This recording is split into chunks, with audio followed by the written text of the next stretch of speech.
पिछले क्लासेस में एंजाइम उत्प्रेरक क्या पढ़ा था हमने एंजाइम उत्प्रेरक, ठीक है। और उसका दो कैटेगरी जो बताया था मैंने, एक प्रोटीन भाग, दूसरा क्या अप्रोटीन भाग। प्रोटीन भाग में मैंने आप लोगों को बताया था कि वो क्या करेगा, अभिक्रिया के दर को बढ़ाएगा, और अप्रोटीन भाग क्या करता है, उसकी दर क्या करता है, घटाता है।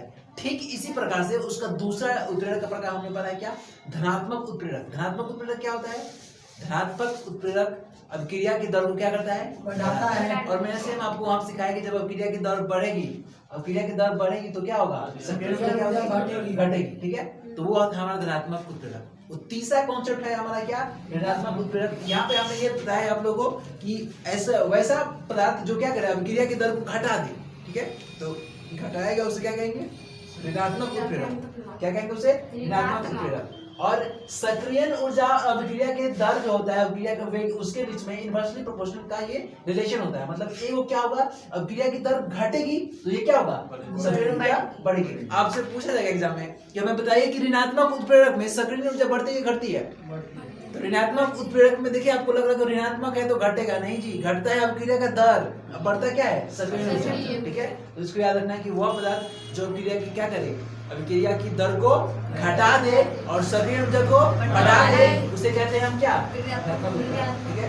उसके बाद आपको हमें पढ़ना है स्व उत्प्रेरक, सेल्फ कैटलाइज्ड, ठीक है। तो स्व उत्प्रेरक क्या होता है, स्व उत्प्रेरक वो उत्प्रेरक होता है जो क्या करता है, अपनी अभिक्रिया के एक उत्पाद बना, ठीक है, और फिर अपनी अभिक्रिया के ये उत्प्रेरक का कार्य करने लगा, उसे क्या कहते हैं, स्व उत्प्रेरक कहते हैं। इसके लिए मैंने आपको एग्जांपल दिया, यहाँ पे CH3COOH C2H5 + H2O, यहाँ पे CH3COOH + C2H5OH बना है, यहाँ पे CH3COOH इथेनोइक है, ठीक है। C2H5 मेथेन है।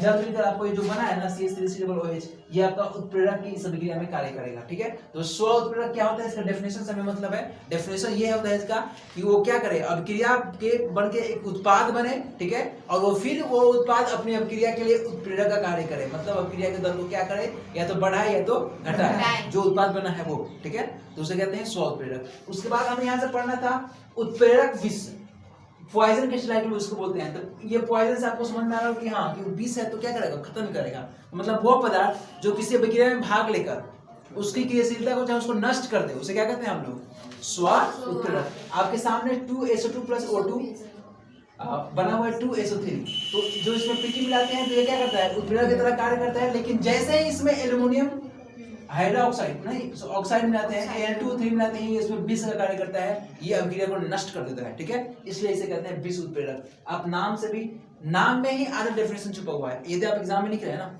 तो नाम पे कंसंट्रेट करिए, उसका नाम क्या है, ठीक है। और नाम से भी अपने से बना के लिख सकते हैं, इतना एबिलिटी को जनरेट करिए। यहाँ पे देखिए स्व था मतलब अपने से अपने आप ही उत्प्रेरक का कार्य करेगा। उसमें ऋणात्मक था मतलब क्या होगा, घटेगा, ठीक है।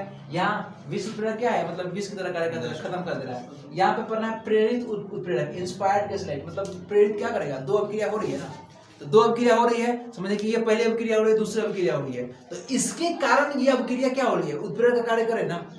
इस अभिक्रिया के कारण ये उत्प्रेरक का कार्य करे तो उसे क्या कहते हैं हम लोग, प्रेरित उत्प्रेरक। मतलब दूसरे अभिक्रिया से ये एक्सपायर्ड है। यहाँ पे आप देख सकते हैं, मैंने आपको एग्जांपल देके N2ASO3 को वायु में रखते हैं तो ऑक्सीजन के साथ कोई अभिक्रिया नहीं होती है, ठीक है। लेकिन N2SO3 को हम क्या रखते हैं, वायु में रखते हैं तो ऑक्सीजन होती है, ठीक है। अगर दोनों को मिलाकर वायु में रखते हैं ना तो दोनों अभिक्रिया शुरू हो जाती है, दोनों अभिक्रिया होने लगती है। तो क्या है एक्चुअली ये Na2SO3 जो है वो क्या है, Na2SO3 से क्या है, इसे एक्सपायर है, मतलब इस अभिक्रिया के कारण वो अभिक्रिया हो रही है, ठीक है। तो एक अभिक्रिया के कारण यदि दूसरी अभिक्रिया हो रही है तो उसे क्या कहते हैं हम लोग, प्रेरित उत्प्रेरक, ठीक है।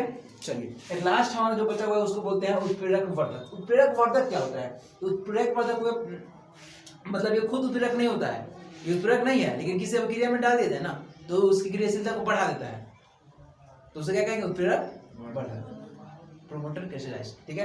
आप एग्जांपल यहाँ पे दिए हैं CO + 2H2, ये जेडेनो उसको उत्प्रेरक का कार्य करता है, लेकिन जेडेनो नहीं मिलाना है, Cr2O3 मिलाना है, ये इसमें उत्प्रेरक वर्धक का कार्य करता है।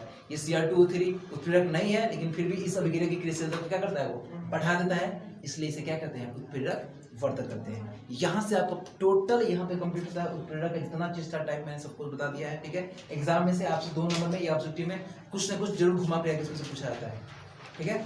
और इसको ध्यान रखना है, आसान है याद करना, ठीक है। चलिए तो ये था आपको उत्प्रेरक। अगले क्लास में हम लोग पढ़ेंगे कोलॉइड विलियम के विषय में, ठीक है, कोलॉइड विलियम के विषय में। चलिए।